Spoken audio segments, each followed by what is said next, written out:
Happy birthday to Marty's Cherry! Mga everyday na gawain ko bilang isang nanay, asawa at content creator. For today's video, pagkatapos nga namin mag-swimming sa may Diniwid Beach, nagsipagligo na kami dahil nga nag-book kami ng yate. Nag-withdraw na muna kami para if ever meron pa kaming babayaran at sumakay na nga kami ng e-trike. Sa mga oras nga na yan, alauna na at 1:30 nga ang call time namin kaya dumiretso na kami dito sa may Station 1. Dito yung meet up namin at susunduin daw kami ng speedboat papunta dun sa yate. Sa Red Whale kami nag-book ng yate at 3,000 per head yung binayaran namin dito. At pagdating nga namin, binigyan na kami ng bracelet. Bago nga kami sumakay, dumaan muna kami sa may butika para bumili ng Bonamin at hindi kami mahilo sa yate. Diyos mio, day, katirik-tirik ka ng araw dyan. Sayang ruguang kojik, no ka? Ayan, dahil gusto mo yung party-party at adventure, Marites, magtiis ka, loko.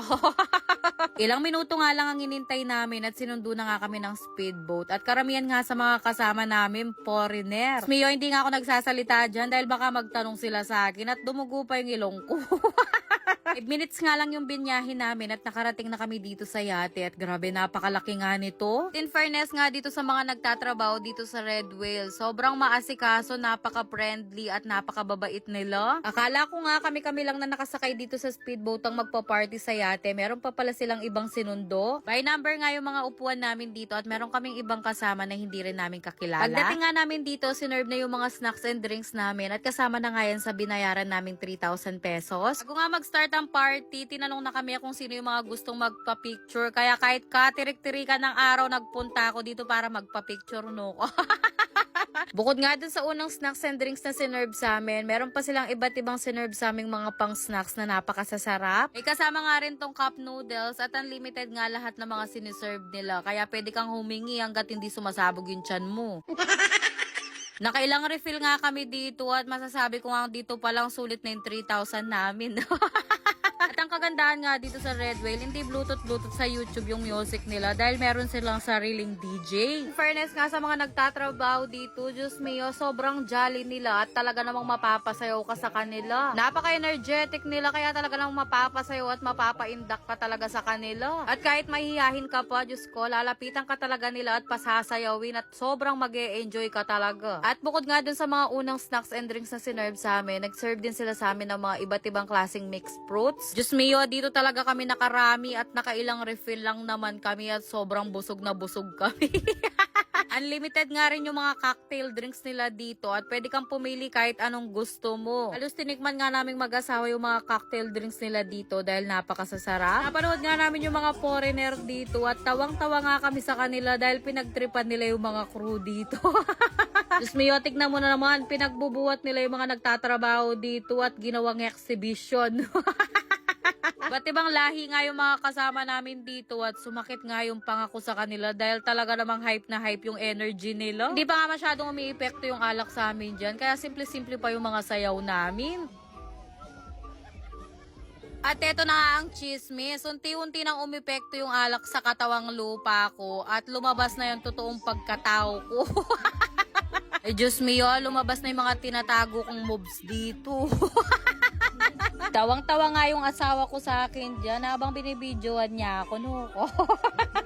Paano ba naman kasi sa 11 years namin pagsasama, ngayon niya lang rugo ako nakitang sumayaw. Diyos ko, pwede mo ko rugong pabukal.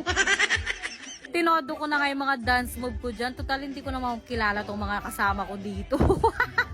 Hindi pa nga ako nakontento dyan. Sumama pa ako dito sa paikot-ikot sa yate. Mukoy Marites, anong pinaggagawa mo? Talagang nakagitna ka pa sa mga foreigner. Hindi lang yan, Diyos mio, dahil nag-birthday pa ako dito mismo sa yate. Happy birthday to Marty's Cherry!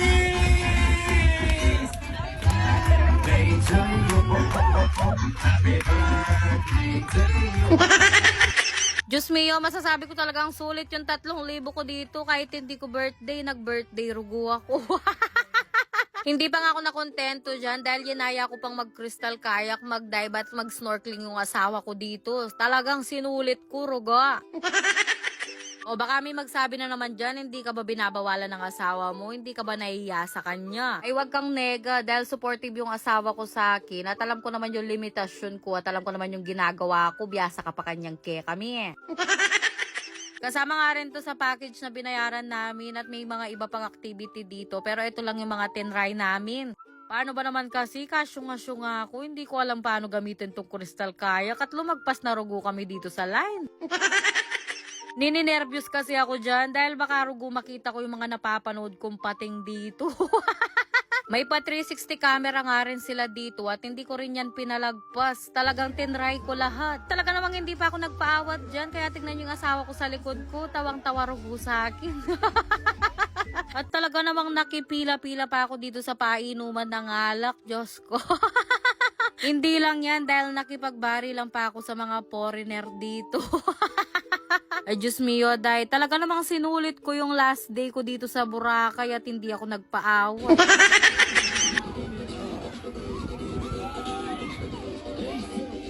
Ko, nagawa ko pa talagang umaura-aura dito at buntik pa akong matumba. O siya, hanggang dito na lang. Sana naman napasaya at nalibang ko kayo ngayong araw.